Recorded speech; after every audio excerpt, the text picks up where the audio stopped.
exportaciones en el centro del debate, es decir, la generación de dólares. No solo el litio, no solo el agro, no solo Vaca Muerta, también el sector nuclear de la Argentina está en condiciones de convertirse en una fuente de desarrollo económico, productivo y de divisas, o las amenazas de la relación creciente entre América Latina y China y Rusia puede impactar en esas posibilidades. ¿Cuál va a ser la política argentina en el corto plazo y en el futuro en relación al desarrollo nuclear, que ha sido muy importante en la historia del desarrollo científico y tecnológico de la Argentina? De eso vamos a hablar hoy, de esa cuestión clave, con Alfredo Caro. Muchísimas gracias, Alfredo, por estar hoy en la repregunta. Gracias a vos por la invitación. Alfredo Caro es un físico destacadísimo, reconocido internacionalmente. Fue director del Instituto Balseiro, es doctor en física por la Universidad de, ahora les digo, por el Swiss Federal Institute of Technology de Suiza, en Lausanne. Es actualmente profesor investigador en la Universidad George Washington. Trabaja, investiga en Estados Unidos desde hace más de 20 años. Nos está dando esta entrevista desde Estados Unidos precisamente. Es licenciado en física por el Instituto Balseiro y acaba de terminar una investigación que fue publicada por la Fundación Fundar en torno al desarrollo nucleoeléctrico de la Argentina y del mundo. Así que, es la persona indicada para tratar estas cuestiones. Alfredo, la Argentina fue en 1974 el primer país de América Latina en empezar a operar una central nuclear. Esa larga tradición de la Argentina en ese sector, en el contexto actual, ¿qué panorama ofrece para un desarrollo potencial concretable del sector nuclear para producir exportaciones? Sí, el sector nuclear es una de las pocas políticas de Estado que ha tenido Argentina. Ha recibido apoyo constante, con altibajos, pero constante durante 70 años. Y el hecho que mencionás del 74, que fue la puesta en funcionamiento de la primera central nuclear de Latinoamérica, es la prueba de que a ese entonces había un grado de madurez ya sofisticado. Hoy en día, tantos años después, el sector nuclear alberga un cúmulo de conocimiento, es decir, un conjunto de recursos humanos extraordinario que ha dado pruebas recientemente de logros remarcables y que son motivo de orgullo para Argentina, como es la extensión de vida de la central de embalse, como es la terminación de Atucha 2 y como es la construcción del CAREN y del RA10. Es decir, es un conglomerado tecnológico el más sofisticado que tiene la Argentina, que es el resultado del apoyo constante y que yo creo, y que espero que de eso hablemos, de que tiene un potencial enorme para contribuir a sacar a la Argentina de esta enorme crisis en la que se encuentra, generando riqueza a través de exportaciones. Alfredo, para ponerlo en números, ¿cuánto empleo da ese sector? ¿Cuánto produce, si da ganancia o pérdida en la Argentina? ¿Y cuánto produce en términos de divisas, de exportaciones? Sí, yo los no números puedo que contestar. haya, por lo menos. Sí, yo quiero decir que lo que es el sector nuclear en Argentina, en el sentido de la generación nucleoeléctrica, la actividad nuclear en Argentina es mucho más amplia que esa, ¿no es cierto? La medicina nuclear, que tiene amplio impacto en la sociedad y es más visible, también es importante. Las exportaciones del área nuclear en servicios técnicos a otros países también es importante, pero si me concentro en la energía eléctrica, las 3 centrales nucleares que tiene Argentina producen energía eléctrica tal que, por supuesto, paga los gastos para producir esa energía eléctrica y en realidad genera recursos importantes, de algunos cientos, yo estimo 300 millones de dólares al año genera o podría generar la venta de energía eléctrica de origen nuclear.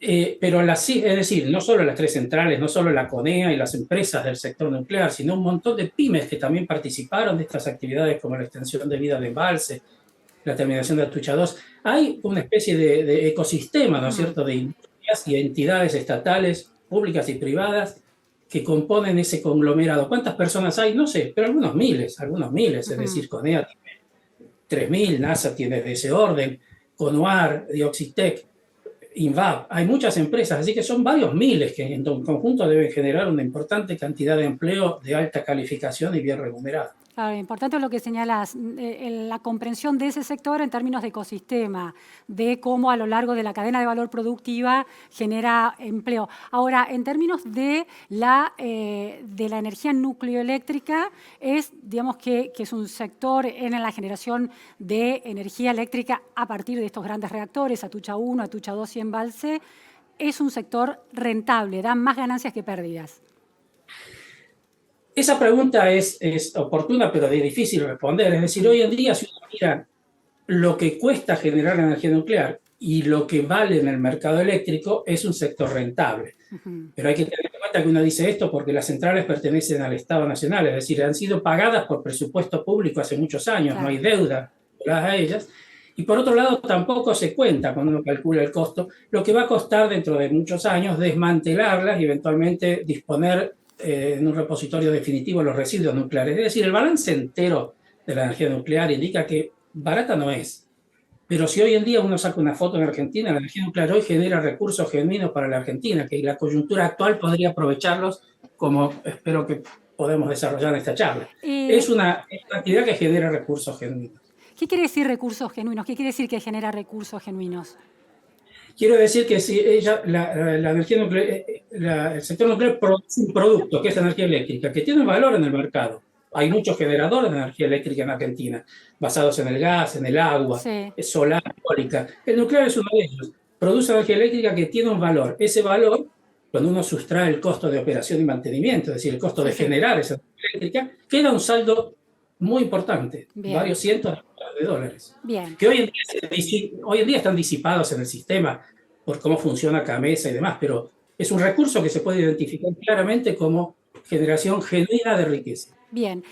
Alfredo, para entender después cómo se inserta Argentina hacia el futuro, quiero tener un panorama del mercado global, porque hay información muy interesante que vos bien presentás en relación a que hay desde 1954, cuando se empieza a producir energía nuclear, hasta 2022, hay un crecimiento exponencial hasta fines de la década del 70, principios de los 80, y después se estabiliza. Sin embargo, hay una región del mundo que está creciendo en crecimiento continuo, y nos referimos al Asia, puntualmente a China. ¿Por qué hay un parate o un amesetamiento en el resto del mundo y hay un crecimiento que continúa en China y en esa región del mundo? Sí, qué linda pregunta, compleja.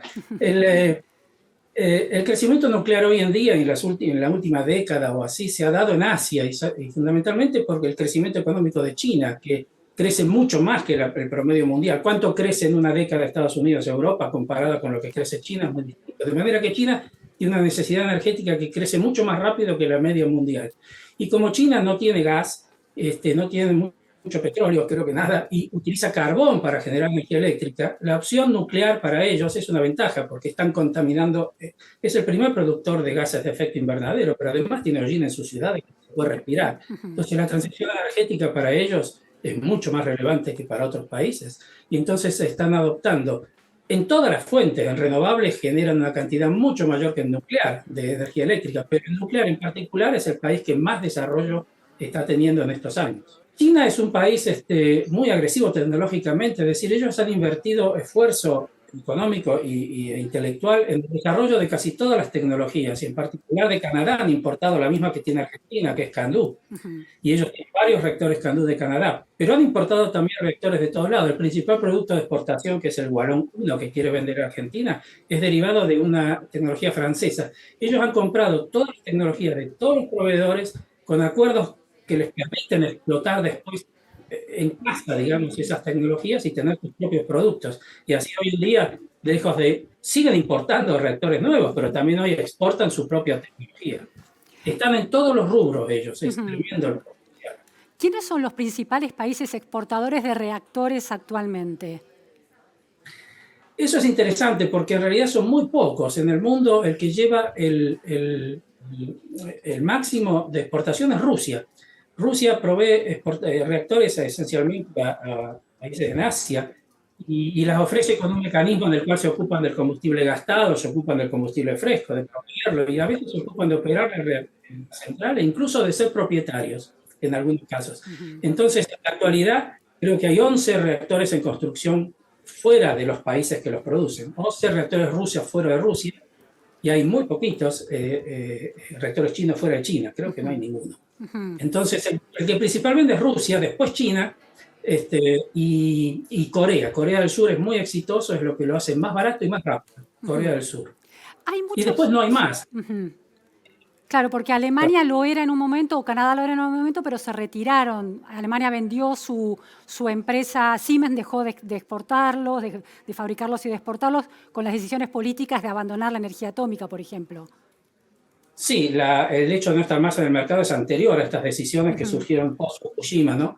Pero en Europa hay un solo fabricante que en realidad integra tecnologías de varios países, y hay componentes alemanas, que es Francia, ¿no es cierto? Francia tiene un reactor de exportación extraordinario, es el más grande del mundo, 1.600 megawatts, es decir,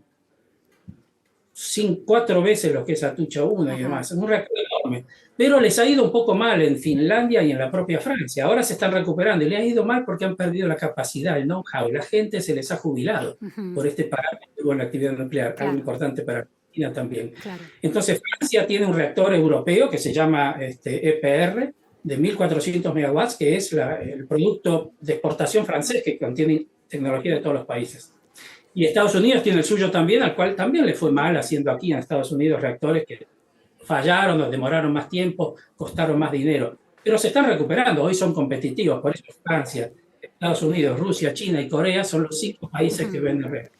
En la Argentina hubo noticias en 2020 durante la pandemia, en ese vínculo que se intensifica con Rusia a partir de la vacuna, de la llegada de Rosatom, el conglomerado estatal de energía nuclear ruso, para eventualmente convertirse en el constructor de un nuevo reactor en la Argentina, compitiendo con este reactor que China, el Hualong, quiere también instalar en la Argentina a partir del acuerdo que Cristina Kirchner firmó en 2014.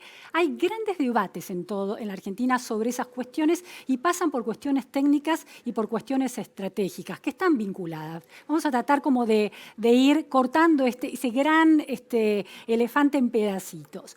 Por un lado, hay un debate en torno a esta cuestión técnica de si son reactores grandes de uranio común, uranio natural y agua pesada, o si son reactores modulares, chicos, de agua enriquecida y agua liviana.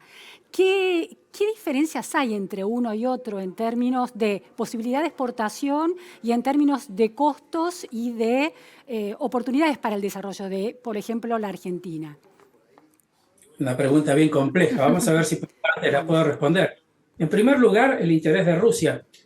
Argentina en América Latina hay 3 países con energía nuclear, México, Brasil y Argentina. Y la energía nuclear, yo estoy convencido, va a renacer, de manera que hay un mercado potencial y está siendo, digamos, es atractivo para todos los productores que mencioné recién. El acuerdo con China, por eso yo recomiendo en ese artículo también de que Argentina debería hacer una licitación si quisiera comprar un reactor, porque se vería con grandes sorpresas cuando China, Rusia, Estados Unidos y Francia y Corea tal vez quieran todos competir por poner un reactor en Argentina. Argentina puede ser la puerta de entrada para hacer nuclear a América Latina, ¿cómo no? Entonces es un mercado interesante.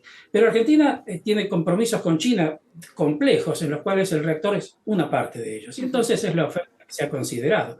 Rusia, por supuesto, quiere intervenir. Rusia es un país que financia sus reactores, de manera que puede ser interesante para Argentina. Francia, Estados Unidos y Corea Argentina va a necesitar encontrar una fuente de financiación. Eso es lo que hacen. Entonces, ¿a quién quiere venir? Todos quieren venir, explícitamente China y Rusia hoy, pero Francia y Estados Unidos seguramente mañana. Porque América Latina es un mercado potencial y la puerta de entrada es Argentina, que es el país que más desarrollo tiene, sacando México, que está muy vinculado a Estados Unidos. Entonces, eso responde un poco a cómo son el interés de las grandes empresas para penetrar. Ahora, ¿con qué tecnología penetrar? Que es la segunda parte de este problema. Eso es bien complejo, porque Argentina tiene años, siempre, de haber desarrollado tecnología de reactores de agua pesada y uranio natural, porque son más fáciles relativamente de construir. El combustible es más fácil de hacer, no hay que enriquecer, y los reactores no tienen, bueno, el CANDU no tiene recipiente de presión. La industria argentina estaría capaz de hacerlo. De hecho, NASA propone construir una réplica. Entonces, ahora bien, esos reactores, yo tengo una opinión digamos, esos reactores no han encontrado un mercado, es un diseño de los años 60 o 70, no tienen hoy un mercado, no hay ningún país que ofrezca un reactor de esos en venta. En el mercado global, quienes compran y adquieren reactores, ¿cuáles corresponden a esa tecnología y cuáles corresponden a la tecnología de los reactores modulares de agua enriquecida, agua liviana y uranio enriquecido? Son dos puntos. Reactores de uranio natural y agua pesada, no existe ninguna oferta en el mundo hoy de un reactor que esté diseñado y esté listo para licenciarse en algún país. ¿Pero los países consumen eso? Digo, si existiera, ¿comprarían eso? Uno solo. Bueno, si existiera, si no existe porque no hay comprador, ¿no es cierto? Es una cosa de consistencia. El único país que los desarrolla en gran medida, y Argentina en algún sector utiliza eso como argumento para decir que vale la pena analizar, es India. India importó de Canadá reactores y luego desarrolló los propios, lo que Argentina podría hacer. Y está construyendo creo que 6. Y tiene 19 de esos, un montón. Es el país que más tiene y el único que continúa esa línea de agua pesada y uranio natural, todo con recursos domésticos, limpios. No existe un mercado de compra y venta de reactores, un reactor de esos. Porque la tecnología dejó de ser competitiva. Ahora, en cuanto a lo otro que mencionas, todos son de uranio enriquecido y agua liviana, pero los hay de gran escala, los convencionales, que conocemos que existen hoy 400 o más, y los de pequeña escala, que están todos allí tratando de conquistar el mercado, porque los de pequeña escala son más baratos, más rápidos de construir, más seguros, etc. Ahora, la Argentina, entonces, si uno se plantea en términos de mercados, oferta y demanda, la demanda parece ir hacia los más pequeños de uranio enriquecido y agua liviana. ¿Por qué el empecinamiento en la tecnología CANDU, ¿no? CANDU, la tecnología CANDU? Claro, es una pregunta importante porque requiere que uno lo interprete en términos de cómo uno imagina la vida o la política, si querés. Argentina puede hacer un CANDU. Y entonces un argumento fuerte es decir, bueno, se puede generar empleo de calidad construyendo reactores CANDU. Ahora, yo pienso que generar con la lógica de obra pública de mucha sofisticación. Si lo construyera sería con recursos públicos, porque los reactores son propiedad del Estado. Pero la generación de empleo, primero por la fase de obra pública, que es una típica política de Estado, y además después por la operación de eso.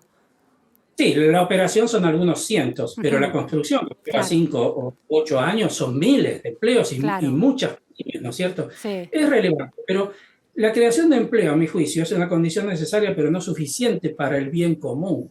El empleo tiene que generar productos competitivos, ¿no es cierto? ¿Cuántas actividades no competitivas puede mantener un Estado de un país cualquiera? Depende de la riqueza que tenga, pero en particular en Argentina.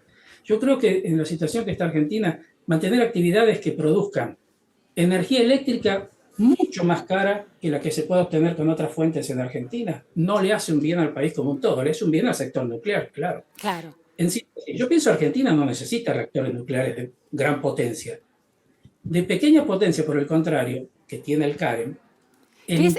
A ver, Alfredo, es importante porque a China o a Rusia, eventualmente esa cuarta central nucleoeléctrica que se pretende construir tendría que ver con uno de estos reactores gigantes con todos los problemas que estás planteando. Pero al mismo tiempo el sector nuclear de Argentina está desarrollando desde hace muchos años y está a punto en 2 años de concluir el CAREM, que se basa en la otra, que es este reactor modular más pequeño, que se basa en la otra tecnología de agua liviana y uranio enriquecido. ¿Qué chances hay de que el sector se vuelva potencialmente interesante como para el desarrollo económico de todo el país, no solo del sector nucleoeléctrico, con un tipo de reactor como el CAREM? Bueno, allí la pregunta tiene 2 partes. Argentina, para generar energía eléctrica a precios competitivos para desarrollar la industria y generar riqueza, no necesita energía nuclear. La energía nuclear que produciría el reactor chino va a costar 4 veces o así más cara que lo que vale hoy. Hoy la energía nuclear es barata porque los reactores están pagos. Los reactores va a haber que pagarlos. Y si se construye un CANDU, aunque sea con el presupuesto del Estado, que no es un crédito ni una deuda, es dinero del Estado que va a ir a parar allí. Y son cifras que van a hacer que el costo de la energía eléctrica sea carísimo. Hay países que pagan ese costo porque no tienen otra fuente de energía o tienen polución como China, pero Argentina tiene gas. Argentina puede producir energía eléctrica 3 veces más barato que la energía nuclear, hoy y mañana. Y además, La inversión en energía eléctrica con centrales de gas la hacen los privados, que no implica recursos públicos. Claro. Entonces, para mí la discusión de reactores grandes en Argentina no es relevante. La discusión de reactores chicos es relevante porque hay un mercado a capturar y allí es donde yo veo el futuro nuclear de Argentina. Capturar ambiciosamente el mercado internacional, parte de él, en reactores pequeños, porque ahí está la capacidad intelectual argentina, es capaz de hacerlo, la capacidad industrial está a la escala de hacerlo. Entonces es una oportunidad que se brinda, es un desafío para que el sector nuclear mire al futuro más bien que mirar al pasado. En tu informe hay una cifra que es que construir un reactor como el CAREM, pequeño, pongamos entre comillas, que sea exportable porque hay un mercado efectivamente y porque además al desarrollo económico argentino le convendría, cuesta unos 3.000 millones de dólares, un montón de plata, ¿no? Que ese tema del costo se cruza con otro debate que hay en el sector nuclear global, que es con una polarización, no la de este-oeste, hemisferio occidental, hemisferio oriental, sino, según describís, con la polarización entre sector nuclear desarrollado con inversión estatal y sector versus sector nuclear desarrollado con inversión privada. ¿Cómo se inserta la discusión y los desafíos de Argentina en esa polarización? Sí, qué interesante la pregunta. Son escenarios muy distintos. Analizar por qué China construye reactores o por qué India construye Candu es muy distinto de analizar por qué en Estados Unidos se construyen con cuentagotas. Son escenarios distintos. En Argentina la energía nuclear es propiedad del Estado. La generación eléctrica está en manos privadas, excepto las fuentes nucleares y los dos entes binacionales, Claro. Yacyretá y Salto Grande. La hidroeléctrica, sí. Entonces uno se pregunta, el Estado en Argentina tiene demandas extraordinarias, más de la mitad de los niños son pobres, ¿no es cierto? Entonces, ¿cuál es la priorización que hay que hacer en inversión pública? Yo no quiero entrar en tema de esquema político de estas cosas, pero quiero decir, invertir en un reactor nuclear porque está la comunidad capaz de hacerlo, eso es cierto, no es razón suficiente. Tiene que generar energía eléctrica a precios competitivos, porque si la energía eléctrica es más cara, no le está haciendo un favor al país como un todo, se le está haciendo un sector. Un equilibrio general estás planteando de la economía. ¿Cómo? Un equilibrio general, estás pensando en el principio de equilibrio general y no el de equilibrio de los sectores de la economía. Claro, en cambio, terminar el CAREM, que está de prueba, y hacer un prototipo de un CAREM de potencia que tenga, esa es una escala que puede hacerse con el dinero que yo dije al principio que genera el sector nuclear. No necesita ningún subsidio del Estado para llevar a término el producto que se quiere vender. Ahora, cuando uno quiera vender un módulo de 4 de esas unidades, necesita un partener que ponga la financiación. Eso se logra de muchas maneras. Todo el mundo necesita quién va a financiar esas obras. Una alianza virtuosa entre el Estado, esas empresas de capital estatal y empresas privadas.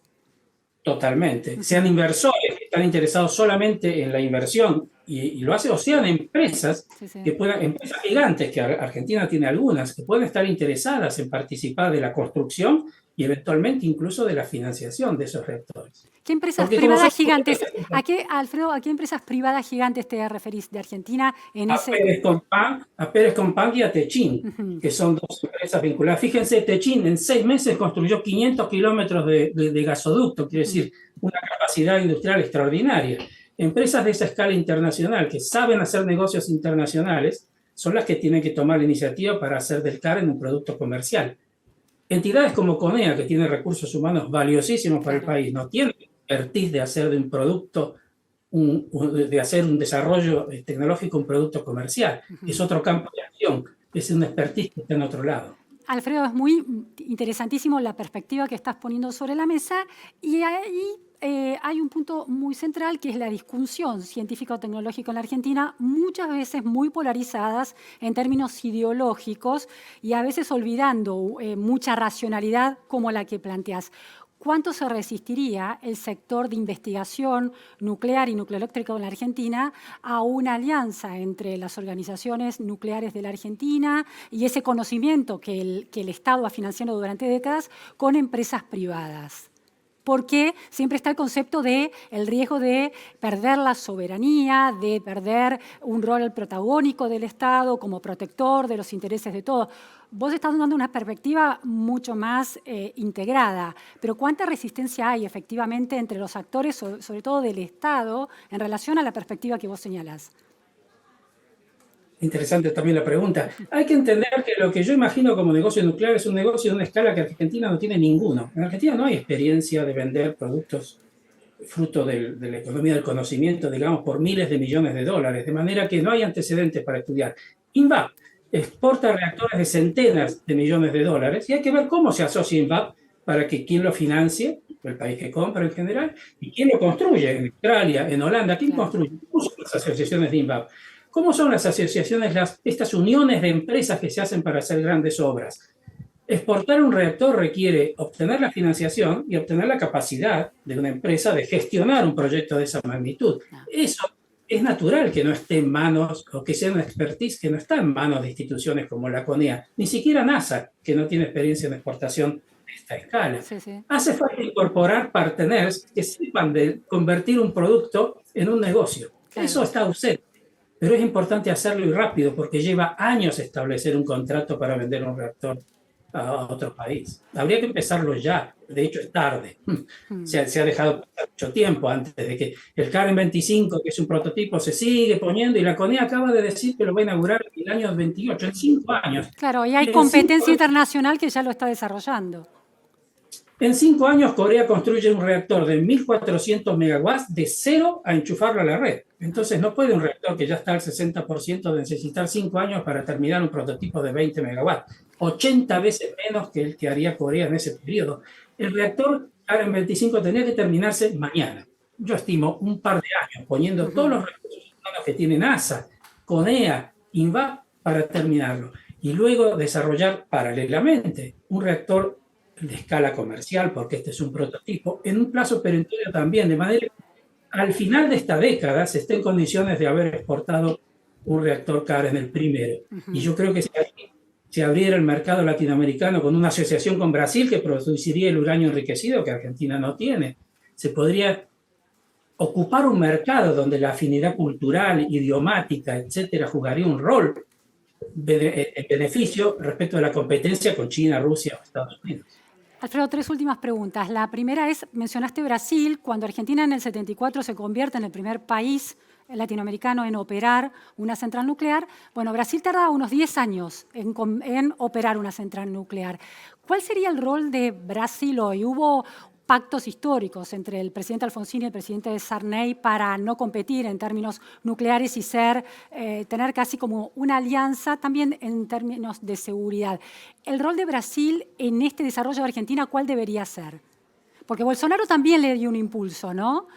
Con la cosa nuclear naval y la construcción de centrales nucleares. Claro, con Brasil la competencia nuclear hace muchos años, digamos, tenía cierta magnitud. La iniciativa de Alfonsín y Sarney es remarcable, es decir, cómo 2 políticos de envergadura deciden poner un punto final a la competencia y colaborar. Y entonces hoy en día Brasil y Argentina no se tienen ningún recelo en cuanto a qué hace. Y Brasil tiene un programa de submarinos nucleares que incluso en esta idea de asociarse con Brasil en el combustible para exportar reactores a América Latina, ¿por qué no también desarrollar una flota de submarinos nucleares para defender los intereses comerciales de los mares de Sudamérica? No sé, es otro tema.